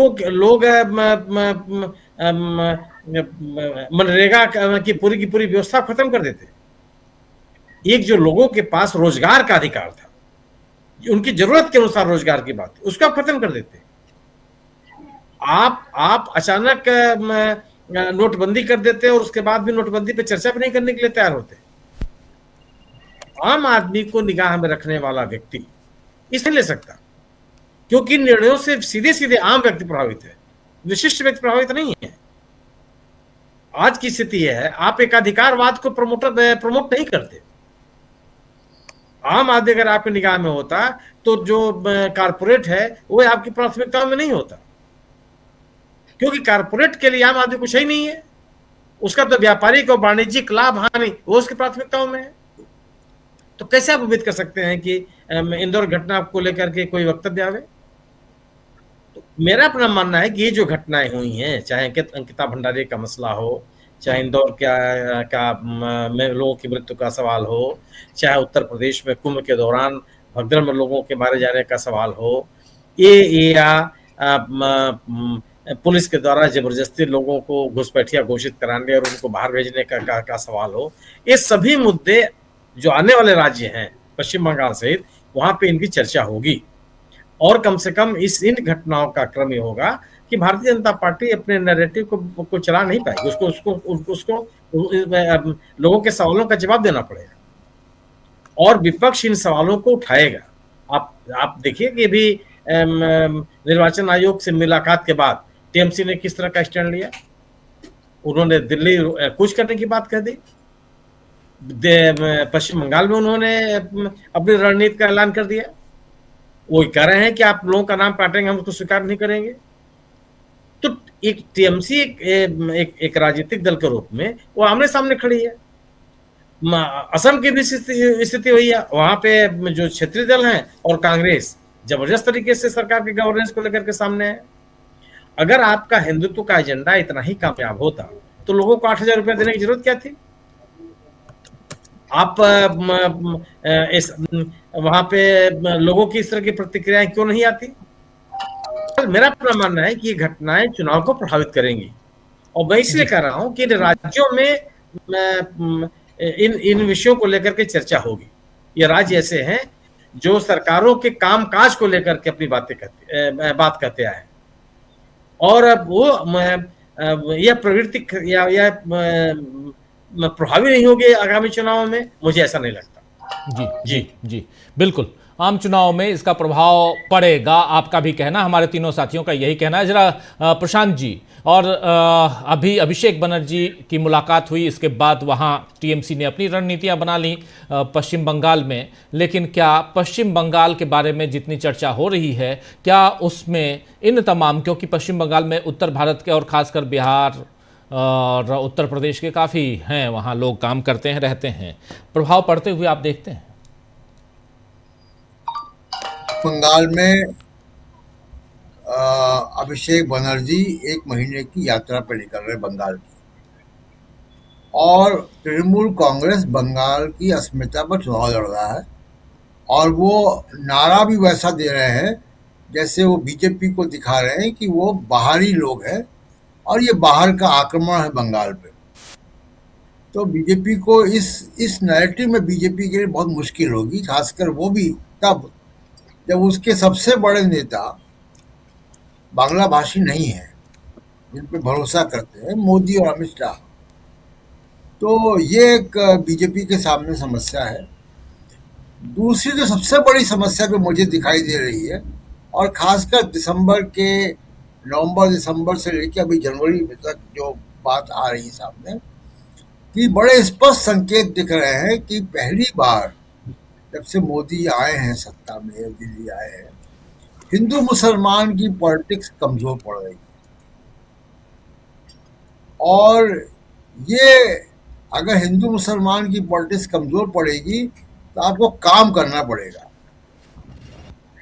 फिर आप केवल मुसलमान पे या नेहरू पर आरोप लगा के आप बच नहीं सकते। तो ये एक मोदी जी के लिए चिंता की विषय है। और सवाल ये है कि मोदी जी ने इसके अलावा हिंदू मुसलमान की पॉलिटिक्स के सिवा कुछ किया ही नहीं जी। 2002 से लेकर अब तक बाकी सब चीजें प्रचार हैं। जो राजनीति है वो हिंदू मुसलमान की राजनीति है, और वो कमजोर अगर पड़ रही है तो फिर 2026 ही बहुत बड़ा भारी पड़ेगा बीजेपी के लिए। पहले 2 दिन तो यही बता रहे हैं। जी बिल्कुल बिल्कुल, 2026 भारी पड़ेगा। अगर पहला 2 दिन, आज 2 तारीख है, जनवरी का दूसरा दिन, नए साल का दूसरा दिन, लेकिन दोनों दिन हम लोग जो बात कर रहे हैं उसमें कहीं ना कहीं ये दिखाई दे रहा है कि बीजेपी के जो कुशासन है उसकी पोल खोल रही है, कुशासन के पोल खुल रही है। तो आगे क्या कुछ होगा, जिसमें इंदौर की बात और बाकी तमाम राज्यों, डबल इंजन वाली सरकार जहां जहां है उसकी बात हम आप तक पहुंचा चुके हैं, एक नहीं कई बार हम लोगों ने इस पर बातचीत की। और आगे देखते हैं होता है क्या। इस बीच तेजस्वी यादव ने भी ट्वीट कर दिया है और उत्तराखंड को लेकर तेजस्वी यादव का ट्वीट है और उसमें वो कह रहे हैं साफ साफ तेजस्वी यादव की, पहले आपने महिलाओं को 10,000 रुपये में आपने आंकने की कोशिश की और अब आप बीजेपी नेता कह रहे हैं कि 10,000 रुपये में महिलाओं का वोट खरीदने के बाद अब बिहार से 20 से 25,000 में लड़की ले आएंगे। भाजपाइयों की बिहार और महिलाओं के प्रति सदा से ऐसी विषैली सोच रही है। ये बात तेजस्वी यादव कह रहे हैं। समझिए, आप समझ सकते हैं और ख़ासकर उन वोटरों को भी सोचना चाहिए जो हार्डकोर जाके कुछ भी हो जाए बीजेपी को वोट देते हैं। और सोचिए ज़रा, इंदौर की जो घटना है उसमें किसकी जिम्मेदारी थी, जहां चारों तरफ बीजेपी की ही सरकार है। बोलिए, खुलकर निकलिए, ज़रूरत है। बहुत बहुत शुक्रिया प्रशांत जी, बहुत शुक्रिया प्रेम कुमार जी, सुनील शुक्ला जी, डॉक्टर राकेश पाठक जी, अमलेंदु जी, आप सबका बहुत शुक्रिया, बहुत धन्यवाद इस चर्चा में बने रहने के लिए। आप तमाम साथियों, आप सबका भी शुक्रिया अदा करता हूं। और डॉक्टर शंकर लाल जी हमारे साथ हैं, लिख रहे हैं चुनाव आयोग तो बेईमान है ही, अब तो सर्वोच्च न्यायालय भी अपने आप को असहाय महसूस कर रहा है, जो अपने में देश के लिए बहुत घातक है। बिल्कुल सही आप कह रहे हैं डॉक्टर शंकर लाल जी। और ऋषु कुमार जी हमारे साथ हैं, बख्तावर जी साथ में जुड़े हुए हैं, सतीश मिश्रा जी हैं, अंबे प्रसाद सिंह साहब हमारे साथ बने हुए हैं, नरसिंह कुंदलवाल साहब बने हुए हैं, लिख रहे हैं हमारे इंदौर शहर में जब महापौर पुष्यमित्र भार्गव जीते तो लगा था कि वे कुछ नया करके दिखाएंगे, परंतु हाईकोर्ट के वकील होने के बाद भी वे अधिकारियों से हार गए हैं। वंशीलाल धोलपुरिया साहब गुड नाइट लिख रहे हैं, देवेंद्र चटर्जी जी गुड नाइट लिख रहे हैं only revolution required no alternative good night. और ऐसे खालिद खान साहब हमारे साथ हैं बने हुए, बख्तावर जी साथ में बने हुए, परमार बाबूलाल परमार साहब हैं, बंशीलाल धोलपुरिया साहब हमारे साथ बने हुए हैं, राजेंद्र वंसोड़े साहब, आप सबका बहुत बहुत शुक्रिया। और जगजीवन पुकरे साहब हमारे साथ हैं, आप सबका बहुत बहुत शुक्रिया। रविंद्र पाटिल साहब गुड नाइट कह रहे हैं, सुमित जी हमारे साथ और एंथोनी जी हमारे साथ, आप सबका बहुत बहुत शुक्रिया। इस चर्चा को अब यहीं समाप्त करने की इजाज़त चाहता हूं। कल शाम 7 बजे फिर मुलाकात होगी कुछ ऐसी खबरों के साथ, कुछ ऐसे ही पैनलिस्ट दोस्तों के साथ, और आप सबका हमेशा की तरह इंतजार रहेगा। तो जुड़े रहिए हमारे साथ और देखते रहिए DB लाइव। नमस्कार, गुड नाइट, शुभ रात्रि, शब्बा खैर।